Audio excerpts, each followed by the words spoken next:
As vezes que eu passei mais risco na minha vida foram dois fatos de folga, Certo. e um de serviço, só que descaracterizado. E tem um também fardado. Deixa eu lembrar. Esses são os 4 que eu lembro agora de cabeça. Bom, o primeiro deles foi, que eu vou contar, foi quando vieram me roubar. Eu fui buscar a minha atual esposa, né? A atual não, é a única. Eu tô com a mesma mulher há mais de 30 anos. A minha esposa, quando eu namorava, ela trabalhava num shopping. Saía de serviço, eu ia buscá-la, 11 horas da noite. E os caras vieram me assaltar na porta do shopping. E eu matei os caras na porta do shopping. Esse dia eu quase morri, por quê? Porque quando o cara foi abrir a porta do meu carro para me enquadrar, e por que eu reagi? Que não se deve reagir. Porque nesse dia eu estava levando a farda da rota para lavar. Ela estava embaixo do banco da caminhonete. Eu não estava fardado, eu estava paisando, mas a farda estava embaixo. Se eu tivesse distraído, os caras tivessem me rendido, os caras iam ver a farda, os caras iam me matar, me zoar, me torturar. Ainda, graças a Deus, Deus me ajudou e eu percebi. Eu fiquei com a arma na mão esperando. Quando eles vieram um de cada lado do carro e eles levantaram as armas e anunciaram o assalto, eu abri a porta, eu atirei no que estava do meu lado, o outro atirou em mim e eu quase morri. Por quê? Porque, primeiro assim, de uma distância muito perto, esse cara que abriu a minha porta, ele tomou o tiro e ele não puxou o gatilho. Se ele tivesse puxado o gatilho, ele teria me acertado, porque estava um de frente para o outro. O outro deu um monte de tiro e não me acertou, porque eu abaixei atrás da caminhonete assim, os tiros passaram e não me acertaram. E pior ainda, depois, quando ele voltou, porque demorou para chegar a viatura, e eu fiquei com o cara caído, segurando ele com a arma nele, o primeiro que eu baleei. Quando ele voltou, a minha arma estava com a munição travada na janela, e ele voltou a atirar em mim, e eu fui dar o golpe com o dedo no gatilho, eu quase acertei a minha perna e a cabeça do ladrão, que já estava partindo perto do meu pé.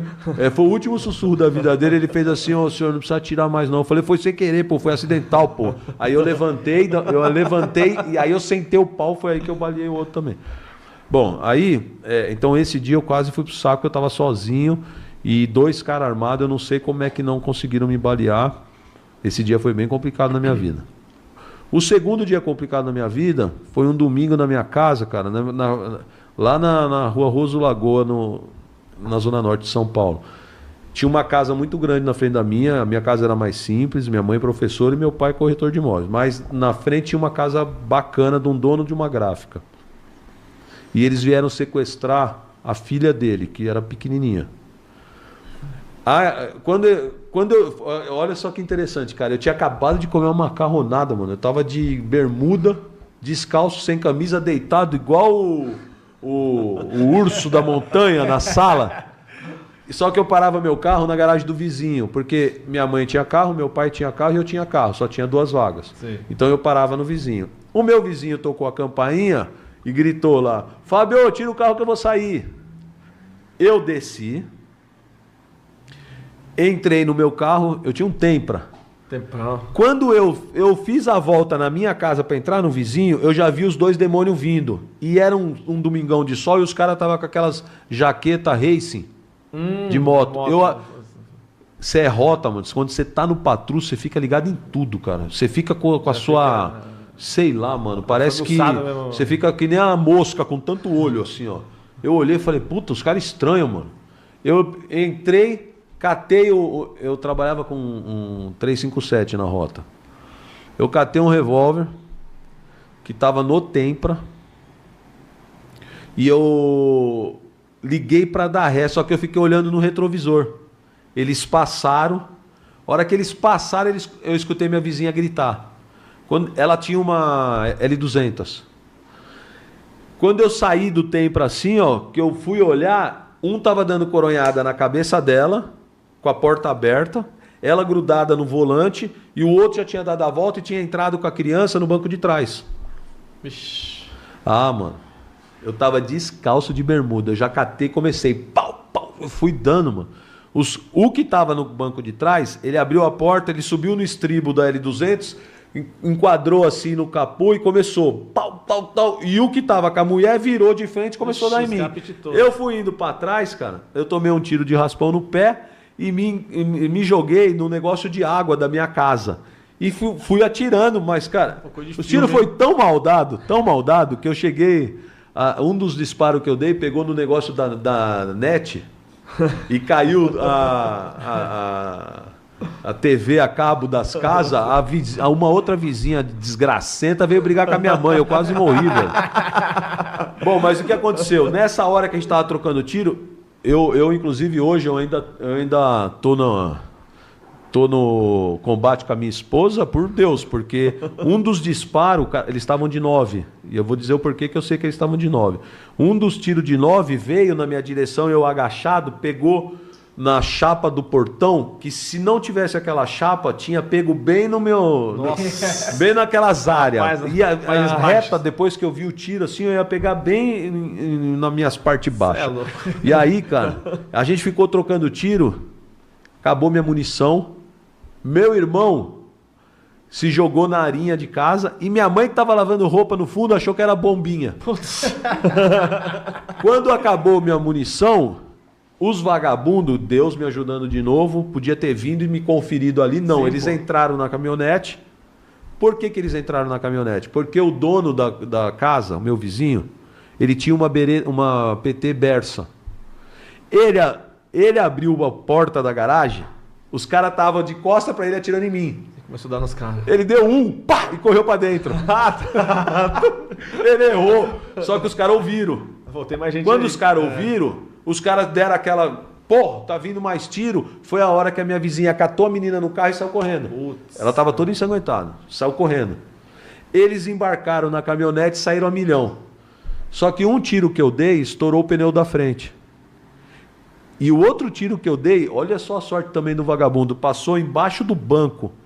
Ele sentado, eu dei um tiro, passou embaixo do banco dele e parou naquele conjunto que separa os bancos. A hora que eu vi L200 sair a milhão, o que eu fiz? Subi correndo, catei outra pistola que eu tinha, 9, desci correndo. Só que quando eu desci, o meu vizinho estava atirando, ele tinha uma BM 320. Ele falou, vamos. Eu entrei no carro dele. Eu tava de bermuda, descalço, sem camisa. Com 2 ferros na mão. Aí, quando nós entramos na Avenida Imirim, a população começou a apontar, porque eles estavam correndo com a caminhonete com o pneu estourado. Chamou a atenção de todo mundo. Tem uma favela lá no Imirim que chama a Favela do Boi Malhado. Quando nós chegamos perto do Boi Malhado, a caminhonete estava parada, com as portas abertas, um monte de tiro que eu dei, né? E subia para a favela. Eu virei pro meu vizinho e falei assim, ó, faz um 90, fica com o seu carro que eu vou catar os caras na favela. E subi. E eu tava andando nas vielas da favela com os 2 ferros na mão, descalço e de bermuda. Sem camisa. Cara, uma hora eu parei numa viela, procurando os caras assim, ó, meu. Você vê como era louco, velho. Eu parei assim, ó, encostou na minha costas um cano, o cara deu uma engatilhada e falou, perdeu, deita. Aí eu falei, calma. Quando eu olhei assim, era uma equipe da Polícia Civil do 13º DP. Depois o cara virou meu parça, meu amigo. Aí já tinha tirado ali. Eu não sei como ele não me matou, cara. Não sei como ele não... Eu acho que ele falou assim, mano, essa barata branca aí, ó, isso aí não é... Não é ladrão. Não é ladrão, tá... Não, e o pior é que você não podia nem se identificar na hora. Não tinha nada pra me identificar, não tinha nem documento. Mas eu tô dizendo, mas já pensou você falar, não, eu sou polícia, pô, você não ia poder falar aquilo. Na moral, cara, eu vou falar real pra você o porquê que eles não atiraram. Os caras estavam em 3. Me cataram de costas. Quando me enquadraram, eu parei na hora. Os caras estavam calmos, entendeu? Tá tranquilo. Os caras, eu não sei que dirigência... Até hoje eu não perguntei para eles que dirigência eles estavam fazendo. Também não era problema meu. Mas quando ele deu a calibre 12 nas minhas costas, ele falou, perdeu, deita. Que eu olhei, que eu vi que era a polícia, que eles estavam com colete, aqueles colete preto, escrito Polícia Civil. Eu falei, sou polícia. Os caras, larga a arma e deita. Eu soltei as armas, fui abaixando, soltei as armas, deitei no chão. Ele falou, você é polícia o quê, mano? Eu falei, eu tô baleado, cara. Eu sou policial da rota. Aí o cara falou, o que você tá fazendo aqui sozinho? Sem camisa. Descalço. Aí eu falei, cara, eu acabei de ser assaltado. O carro tá na rua de baixo aí. Eu acho que eu baleei os caras. Aí o cara que tava com a calibre 12 tirou a 12 das minhas costas e falou, levanta. Levantou, quando eu virei de frente, ele falou, você é polícia de onde? Eu falei, eu sou tenente da rota, mano. Tenente Paganoto e tal. O cara, sério, velho? Falei, sério, meu. O carro tá embaixo, a vítima, tudo. Troquei tiro, não caiu a ocorrência. E eu tava drenado, louco.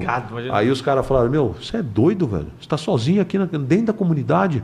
Eu falei, não, na verdade o carro tá aqui embaixo. Eu subi e entrei aqui na primeira viela para ver se eu trombava. Eu não ia afundar lá nos predinhos. Na verdade eu ia, né? Os caras te salvaram duas vezes. Mas já pensou, aí não dava, né? É que, cara, tem um negócio que é o seguinte.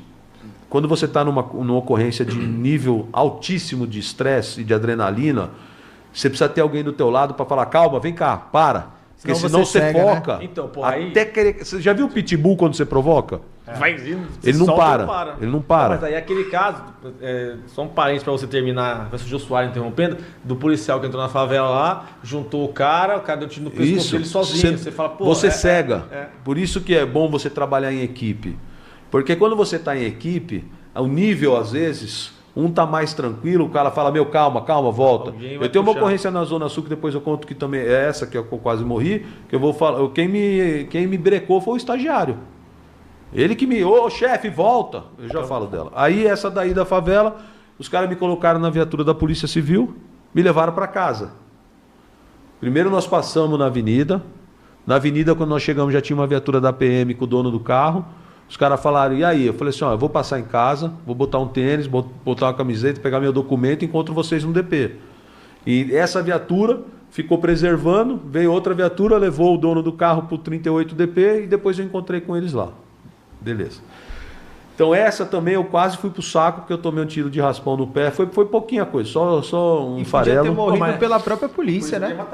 Essa foi para você entrar com tudo lá e... A terceira que eu quase me ferrei, eu estava trabalhando a paisana no CP Choque. O que aconteceu? Eu já estava trabalhando infiltrado na facção, porque eu fiquei 2 anos infiltrado na facção no PCC. Mas essa ocorrência não foi trabalho infiltrado.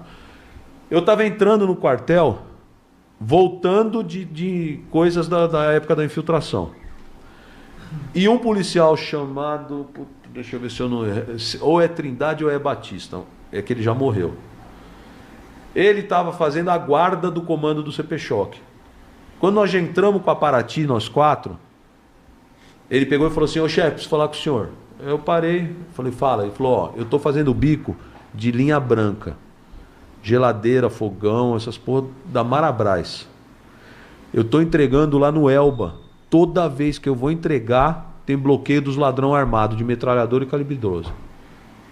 E como é que você está vivo? Ele falou, chefe, os caras sabem que nós vamos entregar na comunidade. A gente anda com Uno, com a calibre 12, no meio do banco, eles sabem que nós estamos armados, sabem que é polícia e eles falam para nós, entra, entrega o bagulho e sai de boa. Eu falei, mano, eu nunca ouvi isso. E eu vou no Elba toda hora. Falou, chefe, tá desse jeito. Eu achei que o polícia tava querendo, tipo, dar uma moral comigo. Não sei se ele queria vir trabalhar no meu grupo. Falei, tá, beleza, depois a gente vê. Passou uns serviços, fui entrar de novo ele. Ô, chefe, ontem a mesma coisa, o bloqueio lá. Falei, caralho. No outro serviço, ele falou, chefe, tá cabreiro, né? Não tá querendo ir lá, né? Tipo, me tirou, falou, tá com medo, cuzão. Falei, o quê? Desci da da Paraty, fui nele e falei, vem cá. Subimos lá no coronel, comandante do CP Choque, falei, chefe, posso tirar ele da guarda? Eu vou lá na Zona Leste ver a denúncia que ele tá falando. Ele falou, que denúncia? Ele falou, não, ele tá falando que lá no Elba os caras estão fazendo bloqueio, eu entro com viatura de rota lá, nunca vi isso. Mas ele falou que é toda hora, eu quero ir lá ver. Ele falou, põe alguém na guarda no lugar dele que não pode ficar sem ninguém. E cuidado. Eu falei, não, nós só vamos ver. Ele falou, tá bom. Cara, aí tava eu, o Sargento Estevão, que é um dos maiores mestres dos magos que eu já trabalhei na vida. Mano, o cara trabalhou só com cobra na rota da época do Conte, do Gilson, os caras embaçado, Tigão. O Bofo, que é meu parceiro até hoje, de infiltração, também é outro que, meu Deus do céu. E aí botei esse cara sentado aqui atrás. E eu trabalhava com uma HK MP5. Essa HK, que a gente tinha pego no batalhão, no terceiro de choque, onde funcionava o GAT, ela tinha coronha, ela ficava pequena. Então ela ficava no meio das minhas pernas aqui na Paraty. Foi isso que salvou minha vida. Se eu tivesse com um fuzil maior, eu tinha morrido. O Elba, cara, o Elba, não sei se vocês sabem, era a favela não, a comunidade na Zona Leste ali, com a cocaína mais pura de São Paulo durante muitos anos. O traficante, que era o pezão do Elba, era o traficante mais famoso de São Paulo na minha época de rota. O mais procurado, a biqueira mais rica do estado, porque era a cocaína mais pura. Então, o sonho dos polícia na época era pegar o pezão. Entendeu? Sim. Era troféu. E eu não sei de ninguém que pegou ele, mas eu nunca consegui chegar nem perto. Não pegou? Mas, não. Ixi, liso. era outro nível. Era um doca da vida aí do Complexo do Alemão. Entendeu? Aí o que aconteceu? Quando a gente chegava de rota no Elba, o Elba, você vinha da Avenida Oratória ali, quando você entrava à esquerda, ele tinha uma entrada que bifurcava com um negócio de gás aqui. Do lado esquerdo tinha um bar que era da família do Pezão, uma viela e uma igreja.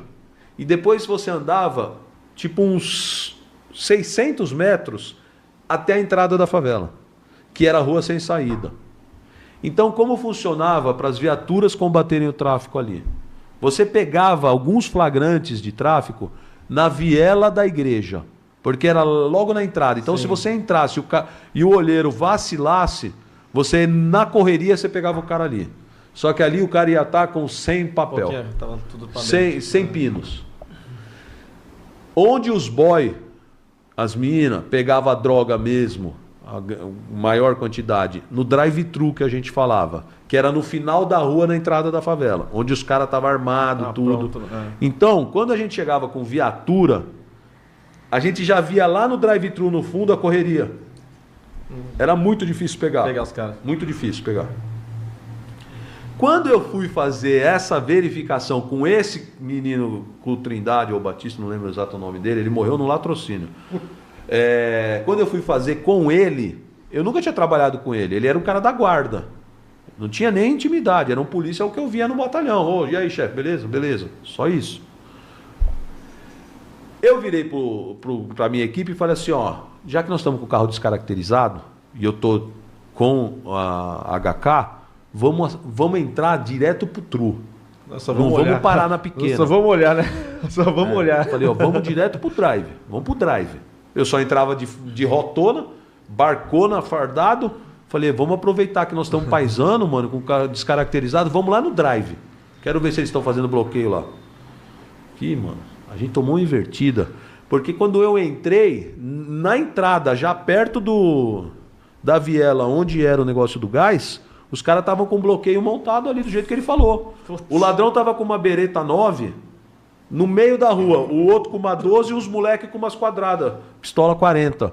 Tinha dois molequinhos, que devia ter uns, 12 anos, com umas mochilas desse tamanho, lotado de pino, sentado na calçada. Eu nunca tinha visto aquilo ali. Você é maluco. Eu encontrei um Elba que eu nunca tinha visto de rota. E o pior, eles fecharam o bloqueio igual a polícia, apontando as armas assim e mandando parar o carro. Agora você imagina, você está dentro de uma viatura descaracterizada, uma metralhadora no meio das suas pernas, cada polícia teu com uma pistola aqui, e os caras com a calibre 12 com as beretas. Eu até hoje eu lembro, cara, de eu olhar pro cano da bereta assim, na minha cara, do lado da janela assim. E aí eu te falo que é Deus, cara. É Deus, porque esses dois caras, o Nego Estevão e o Bofo que estavam comigo, esses caras, eles atiram e eles puxam a arma numa fração de milésimo de segundo. E nesse dia, ninguém sacou a arma. Primeiro que assim, a hora que deu essa trombada, eu tentei me encolher assim e falei, puta, eles vão atirar. O Bofo que tava aqui, ele encolheu aqui e falou, vai caralho, sai, o cara vai atirar, mano. Ninguém sacou. Se um de nós tivesse aberto a porta para tentar descer, ou pego a arma e levantado assim, a gente ia ser fuzilado os quatro dentro do carro, no meio da rua. Nós endurecemos, ficamos quietos, e o ladrão, cara, até hoje eu não sei como ele não viu a coronha da HK que estava no meio das minhas pernas. Porque ele ficou na janela aqui, com a bereta apontada. Com a bereta apontada na minha cara, assim, olhando. E ele não viu a metralhadora. Aí eu fiquei duro assim, ó, olhando assim, ó. Olhando, cara. Aí ele virou pra mim e falou: "Aê, boy, vai lá no drive, pega e rapa fora."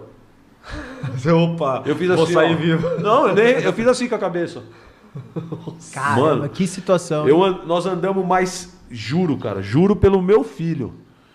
Nós andamos mais uns 200 metros. A minha descarga de adrenalina estava tão alta, que eu mandei parar a viatura numa esquininha que tinha assim, ó. Eu desci com a HK, porque ela dá de 3 e dá de rajada, né? Eu meti na rajada, me coloquei em posição de conduta de patrulha e falei: "Vem que eu vou arrebentar todo mundo." O sargento virou para mim e falou assim: "Para, chefe, para, o que você está fazendo?" Eu falei: "Vamos catar os caras." Ele: "Nós não estamos nem vendo quem está no drive, calma, vamos dar a volta." Nós deixamos a Paraty parada, demos a volta no quarteirão. Tinha uma outra viela que ficava de frente para eles. Nessa viela, nós invadimos uma casa, que eu não sei nem de quem é até hoje. Pulamos para dentro da casa. Escalamos, tinha uma arinha na frente da casa. Sabe aquelas formações que são assim, ó, depois uma do outro lado? Ou seja, fica um buraco. Sim. A gente deitou ali e eu olhava o bloqueio numa distância daqui uns 80 metros na rua. Eu coloquei a HK assim, falei para o sargento, falei assim, ó: "Eu vou dar rajada aqui, ó. Eu vou catar o que tá com a matraca." Juro pra você, cara. "Eu vou catar o que tá com a matraca e o moleque que tá do lado com a PT. Você tenta acertar o de 12 e falei pro Bofão, falei: "Você, meu, pega o que der. Pega o que der. Em que posição que você tá?" Ele falou: "Chefe, os outros moleques aqui." O sargento virou pra mim e falou: "Tá, calma. Chefe, nós vamos começar a trocar aqui, certo?" Eu falei: "Vamos, mano, vamos arrebentar todo mundo." Ele falou: "Só tem um negócio. Nossa viatura tá lá, nós viemos a pé, andando. Beleza? Se começar a brotar daí de dentro da comunidade, uma par de ladrão armado, o senhor vai pedir apoio de quem?" Aí eu falei: "Não, vou pedir apoio aqui do 19, meu." Era o batalhão. Ele falou: "Então, o senhor tá ligado, né? Que rodou uma par de polícia aqui que teve um problema que subtraíram o armamento do batalhão aqui e teve uns policiais que foram presos. É dessa tropa aqui que o senhor vai confiar que vai chegar os caras aqui para..." Eu falei assim: "Não, mano, a grande maioria aqui é decente, é honesto." Ele falou assim: "Tá, chefe, mas se chegar uma primeira viatura aqui que os caras tá com os caras? A gente não conhece, a gente é forasteiro e a gente tá paisano. Vê se tem rota." Aí eu liguei pro Racorte, que é hoje o comandante. Falei: "Irmão, tô cercado aqui no Elba, tô no visual dos caras armados de metralhadora e 12, onde você tá?" Ele falou: "Puta, mano, eu tô na área do 16º, é Morumbi, longe pra caralho." Eu falei: "Tem rota aqui na leste?" Ele falou: "Hoje não, mano." Ixi. Ele: "Caralho, mas o que vocês estão fazendo?" Eu falei: "Meu, eu tô no Elba, cara, tô vendo os caras armados aqui na minha frente." Ele falou: "Cara, eu se fosse você, dá QTA, cancela a operação, a gente monta a operação e fecha aí, mas não faz nada vocês só aí não." Aí eu: "Não, tá certo." Desliguei, olhei pro sargento, o sargento falou: "E aí, chefe?" Eu falei: "Não tem rota." Falou: "Chefe, vamos pular de volta." E tinha 2 cachorros pequenininhos latindo pra nós. Falei: "Ainda essas desgracinhas aí, ó, vão caguetar nós, ou o dono da casa vai vir, vai começar a fazer escândalo, vai dar uma merda, né?" Mas graças a Deus a gente conseguiu pular de volta. Voltou em conduta de patrulha na rua, paisano, eu com o metralhador e os caras de pistola, até o carro, saímos pela rua de trás e fomos embora. Fui até o grupamento aéreo, na Zona Norte, Campo de Marte. Liguei pro comando geral, que na época eu despachava direto pro comando geral, peguei um Águia, o piloto do Águia com a equipe, com o fuzil, tudo. Falei: "Vamos fazer a operação e vamos fechar, vamos catar tudo aquilo que eu vi." Fizemos um rasante ali com helicóptero, com viatura de rota. Quantos caras tinha lá? Não tinha mais ninguém. Nada, zero. Por quê? Porque os olheiros daquela comunidade, cara, viatura, os caras viam de longe. Helicóptero, tudo, radinho, os caras, o Águia. Impressionante, né? Entendeu? Não vi nada. Para não falar que não vi nada, nós entramos, eu estava no helicóptero, depois os caras pousaram, os caras usavam um centro de distribuição da Casa Bahia ali, inclusive para fazer pouso e tal. Nós pousamos, eu fui com a viatura, encontrei a equipe do Coronel Racorte lá, a gente estava atrás, nessa viela, onde tem a igreja, ali conversando, tipo assim, porra, mano, não tem ninguém, cara. Já andamos nada. Tamo lá, entra um desavisado lá. Ô, tem de 10 aí? Tem de 10? Só que tinha a gente tava com a gente, tinha uma equipe fardada. Os caras, o quê? Sério, tá me vendo aqui, mano? Não, eu não. Desculpa aí. Tem não, 10 desculpa conto pra prestar? Tem 10 conto pra prestar? Você vai chorar agora. Desculpa o quê? Foi lá e deu um abilho, catou. Quando catou, o que você tá querendo comprar? Não, era um policial. Era um polícia? Um policial usuário, foi expulso, foi preso, né? Que azado o cara. Ele tava tão nóia. Nem viu os policiais. Ele era do batalhão de Santo André. Ele era tão nóia, cara, que ele entrou noiado para comprar. Ele não viu que tinha uma equipe fardada, ele viu só a gente paisano, ele foi comprar. A hora que ele viu o fardado, que nós já fomos para dar o esculacho, que ele viu que a conversa ia ser um pouco mais... um pouco mais dura, ele, eu sou polícia. Aí caiu a casa dele. Aí caiu a casa dele. Que loucura. Brasil, mais alguma... Não, mas essa resenha aí os caras, vocês se livraram e os caras também, porque se tivesse uma viatura de rota mesmo, os caras iam pra cima, vocês iam sentar o bambu nos caras, né?